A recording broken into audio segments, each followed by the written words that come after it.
அனைவருக்கும் வணக்கம். இது 50-60 ஆண்டுகளுக்கு முன்பு இருந்த நிலைமை.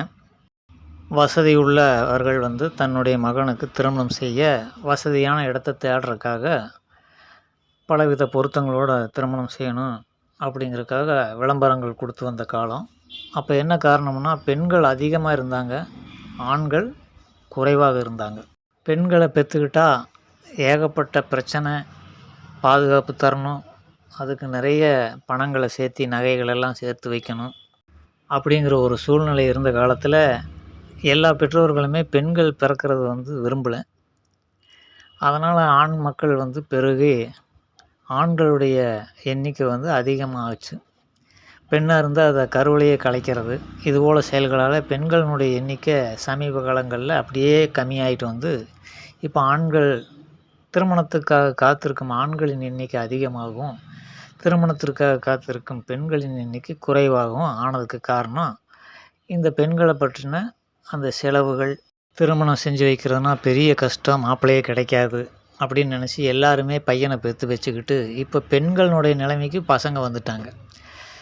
ஏகப்பட்ட பசங்க ஆகிட்டதுனால இப்போ பெண்ணு கிடைக்க மாட்டேங்குது. பெண்கள் குறைவாக இருக்கிறதுனால, பெண்கள் கிடைக்காதனால பசங்களை 35 வரைக்கும் திருமணத்துக்காக 40 வயது வரலையும் கூட திருமணம் ஆகாமல் இப்போ காத்துக்கிட்டு இருக்கிறாங்க.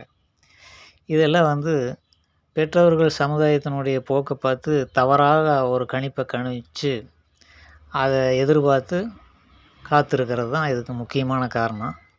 அடிப்படையில் என்ன பண்ணுறாங்கன்னா, ஏற்கனவே படிக்க வச்சு எந்த ஒரு பலனும் இல்லாமல் வெட்டியாக உட்காந்துட்ருக்கிற பையனுக்கு எப்படி பொண்ணு கொடுப்பாங்க அப்படிங்கிறதெல்லாம் சிந்தித்து உடனே என்ன பண்ணுறாங்க, ஒரு ஓட்டு வீடோ ஒரு சாதாரண வீடோ இருந்ததுன்னா அதை உடனே பத்திரம் இதையெல்லாம் அடமானம் வச்சு பெரிய ஒரு வீட்டை கட்டி வச்சுக்கிட்டு, வீட்டை பாருங்கள் நாங்கள் எவ்வளோ பெருசு கட்டி வச்சுருக்குறோம், அந்த முன்னாடியும் கூட கார் ஒன்று நிற்க, அதுதானுங்க நம்ம வீடுன்ட்டு தன்னுடைய ஆடம்பரமான வாழ்க்கையாக இருக்கிற மாதிரி ஒரு பொய்யான புகட்டான ஒரு விஷயத்தை சொல்லி பொண்ணு தேடுவாங்க. ஒன்றும் நடக்காது. அந்த மாதிரி எல்லாம் ஏமாறக்கூடிய ஆட்கள் எல்லாம் இன்றைக்கி சிறு குடும்பங்களில் கூட கிடையாது. அந்த அளவுக்கு எல்லாருமே சமுதாயத்தினுடைய பல்ஸை பிடிச்சி பெண்கள் வளர்ந்துட்டு வர்றாங்க அப்படிங்கிறத புரிஞ்சுக்கணும். முன்பு மாதிரிலாம் ஏமாற்ற முடியாது அப்படிங்கிறத தெளிவாக தெரிஞ்சுக்கணும். ஆண்மகனை பெற்று திருமணத்திற்கு செய்யலான்னு காத்திருக்கிற பெற்றோர்கள் இதை அடிப்படையாக புரிஞ்சுக்கணும். நம்ம விவரமாக இருக்கிற மாதிரி நினச்சிக்கிட்டு என்ன தான் நம்ம குட்டிக்கரணம் போட்டாலும் ஒன்றும் நடக்க போகிறதில்ல. இப்போல்லாம் பெண்களுடைய விருப்பத்துக்கு தகுந்த மாதிரி வாழ்க்கையை அமைத்து கொடுத்தால்தான் உங்கள் மகனுக்கு வாழ்க்கை அப்படிங்கிறத ஆணை பெற்றவர்கள் புரிந்து கொள்ளணும்.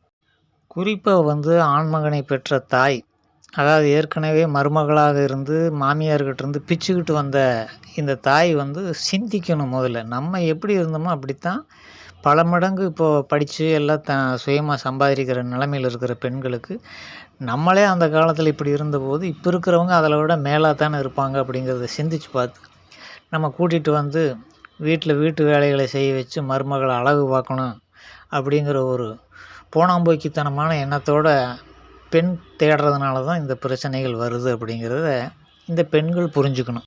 1930களுக்கு பிறகு இந்த பேசும் படம் அப்படிங்கிற திரைப்படம் வந்த பிறகு தான் மனிதனுடைய, அதாவது தமிழ்நாட்டையே நம்ம எடுத்துக்குவோம், தமிழ்நாட்டினுடைய வாழ்க்கை கலாச்சாரம் இயல்பானதாக இல்லை. எல்லாமே சினிமாவை போல் வாழ்க்கை வாழணும்னு போலியாக ஒரு வாழ்க்கையை வாழ்ந்துட்டுருக்கிறது தான் எல்லாருடைய ஒரு வாழ்க்கையாகவும் இருக்குதுங்கிறத முதல்ல தெளிவாக தெரிஞ்சுக்கணும். எல்லாருமே வாழ்க்கையில் சினிமா மாதிரி நடந்துக்கிறாங்க. சினிமா தான் மனித வாழ்க்கையை இப்போ வழி நடத்துது அப்படின்ட்டு நம்ம தெளிவாக புரிஞ்சுக்கணும். இப்போ சினிமாவோடு சேர்ந்து இந்த சீரியல் போன்ற அதுபோக யூடியூபர்ஸ் இப்படி பல விஷயங்கள் ஒரு எடுத்துக்காட்டாக எடுத்துக்கிட்டு ரோல் மாடலை எடுத்துக்கிட்டு தான் இந்த இளைய சமுதாயமே வாழ்ந்து வருது அப்படிங்கிறத புரிஞ்சுக்கிட்டு, அதனால் பெண்கள் இப்போ என்னென்னா இந்த ரோல் மாடல்களெல்லாம் பார்த்துட்டு ஒரு இங்கே வச்ச ஒரு பொருளை அந்த பக்கம் எடுத்து வைக்கக்கூடாது அப்படிங்கிற லெவலுக்கு வாழ்க்கைனா அப்படி இருக்குதுன்னு நினச்சிக்கிட்டு சீரியல் நடிகைகளை பார்த்துட்டு அவங்க வீட்டுக்குள்ளே எப்படி இருக்கிறாங்கிறத எடுத்து யாரும் போட மாட்டாங்க. பொது வெளியில் நடந்துக்கிறத வச்சு இப்படித்தான் நம்ம இருக்கணும்னு நினச்சிக்கிட்டு, அவங்க இப்படி தான் இருப்பாங்கன்னு நினச்சிக்கிட்டு பெண்கள் எதிர்பார்ப்புகளை அதிகப்படுத்திக்கிட்டாங்க. மகனுக்கு திருமணம் செய்து வரக்கூடிய பெண்ணை எப்படியெல்லாம் வேலை வாங்கலான்ட்டு உட்காந்து பேப்பர் ஒன்று எடுத்து லிஸ்ட்டு போட்டு வச்சுட்டு மாமியாராக போகிற பெண்கள் காத்திருக்கிற காலத்தில் சினிமா நடிகைகளையும் சீரியல் நடிகைகளையும் பார்த்து இப்படியெல்லாம் இருக்கணும்னு அந்த பக்கம் ஒரு லிஸ்ட்டு போட்டு வச்சுருக்குறாங்க. இது ரெண்டுமே வந்து எதிரும் புதிருமானது. எப்படி வந்து வாழ்க்கையில் இது ரெண்டும் நடக்கும் அப்படிங்கிறது யோசிக்கணும். அதனால் இது ஏகப்பட்ட உதாரணங்களை சொல்லியெல்லாம் ஒன்றும் விளக்கி உங்கள் குழப்ப விரும்பலை.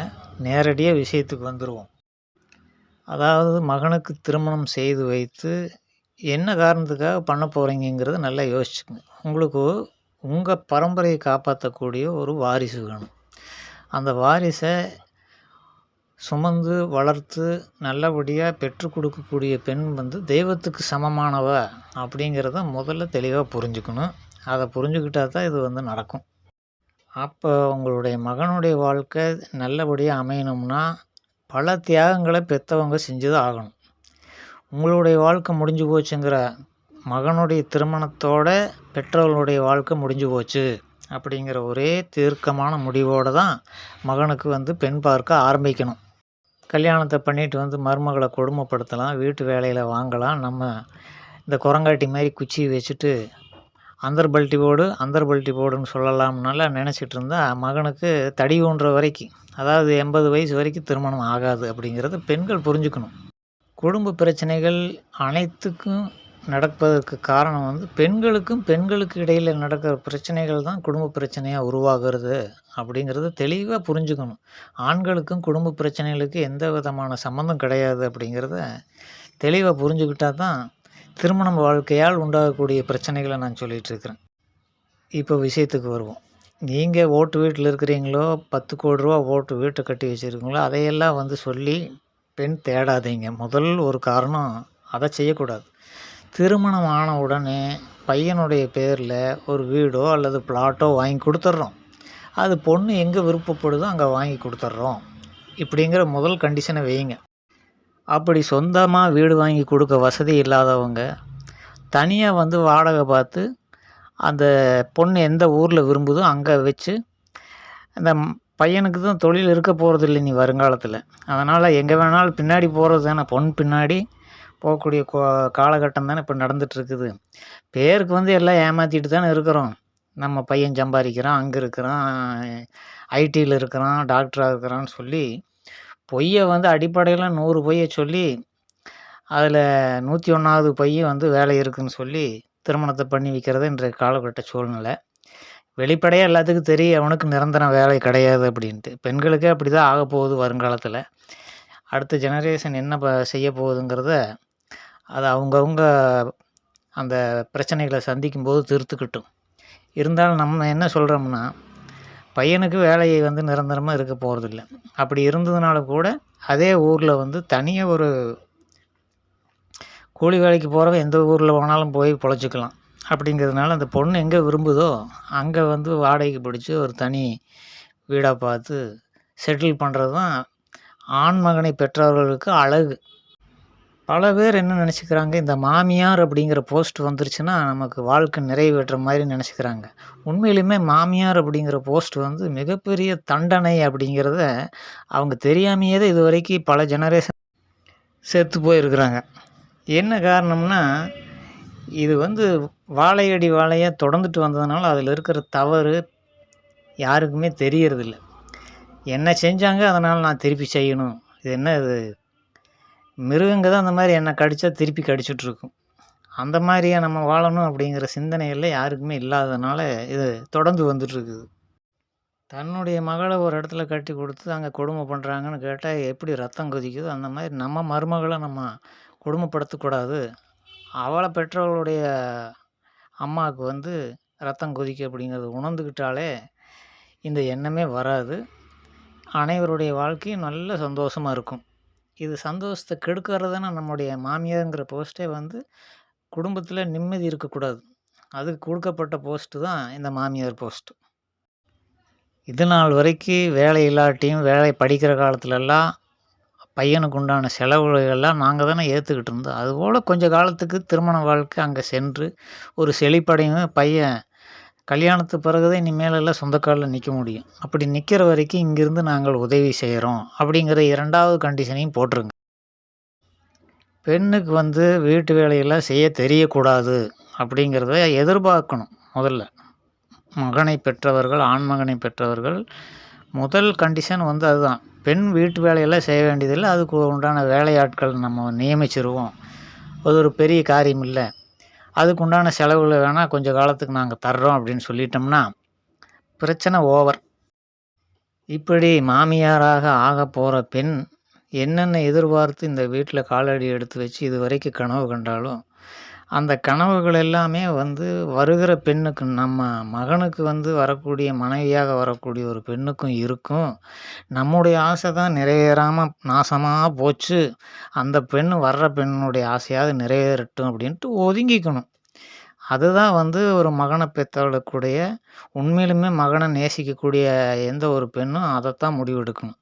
ஆனால் இங்கே என்ன நடக்குது, 100க்கு 100 மகனைத்தான் வந்து மருமகளை பழி தீர்க்கிறதா நினச்சி மகனுடைய வாழ்க்கையும் அவன் நிம்மதியையும் வந்து சீர்குலைச்சி விட்டுறாங்க. பெத்த தாய்க அதனால தான் வந்து ஒரு நல்ல முறையில் வந்து வாழ்க்கையை கடைசி காலத்தில் அனுபவிக்க முடியாமல் சர்வநாசமாகி போகிறதுக்கு காரணமே இந்த பழிவாங்கும் குணம். தனக்கு கிடைக்காத வாழ்க்கை அந்த பெண்ணுக்காவது கிடைக்கட்டும் அப்படிங்கிற ஒரு நல்ல எண்ணமே இல்லாததுனால தான் இவ்வளோ பிரச்சனைகளும் தொடர்ந்து நடந்து வந்துட்டுருக்குது. அதனால் நமக்கு கிடைக்காத வாழ்க்கை வரக்கூடிய அந்த மருமகளுக்கு கிடைக்கணும்னு ஒரு நிமிஷம் நினச்சிட்டா போதும். மகனுடைய வாழ்க்கை உண்மையிலுமே வந்து இதுவரைக்கும் யாரும் அனுபவிக்காத ஒரு சந்தோஷமான வாழ்க்கை அமையும் அப்படிங்கிறத இந்த மாமியாராக போகிற பெண்கள் தான் நல்லா தெரிஞ்சுக்கணும். அவங்க கையில் தான் மகனுடைய வாழ்க்கை சிறப்பாக இருக்குதா இல்லை சர்வநாசமாக போகுதா அப்படிங்கிறத முடிவு பண்ணுறது வர்ற மருமகள் கிடையாது, பெற்றவள் தான் இத்தனைக்கும் காரணம் அப்படிங்கிறத புரிஞ்சுக்கிட்டு இதுக்கு தகுந்த மாதிரி பெண்கள் எடுத்து பெண் என்ன விரும்புதோ அதை செஞ்சு கொடுத்து மகனுக்கு ஒரு வாழ்க்கையை அமைச்சு கொடுங்கன்னு சொல்லி கேட்டுக்கிட்டு, அடுத்து இது போன்ற ஒரு அடிப்படை அறிவுள்ள விஷயத்தோடு நம்ம திரும்ப சந்திப்போம். நன்றி.